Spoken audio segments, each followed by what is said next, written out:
Ben aday olmuşum. Bütün Doğu Anadolu bölgesinin yeri yerinde oynuyor. İstanbul'da İTO oda başı seçimi var. Kimse bilmiyor. ATO oda seçimi var. Hiçbir gündemi yok. Antalya Ticaret Odası seçimi bitti. Gündem yok. Diyarbakır Ticaret Odası 10 günün içerisinde seçim yaptı. Gündem yok. Van Ticaret ve Sanayi Odası Vanso seçimi Türkiye'nin gündemi olmuştur. Birinci önceliğimiz Van Ekonomi Üniversitesi'dir. Bunu genç girişimcilerimizle, genç ortaklarımızla birlikte Allah'ın izni kuvvetiyle bunu gerçekleştireceğiz.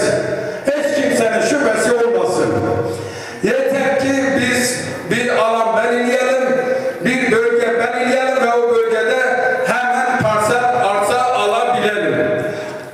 İkinci bir projemiz bizi en fazla ilgilendiren sınır kentleridir.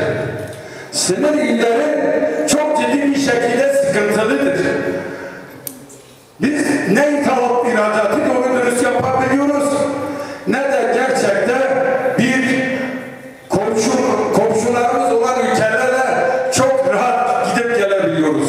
Bizim en büyük sıkıntımız ticaretimizin önünde, ithalat ve ihracatın önünde ki en büyük engel bu sınır kapılarımızdır.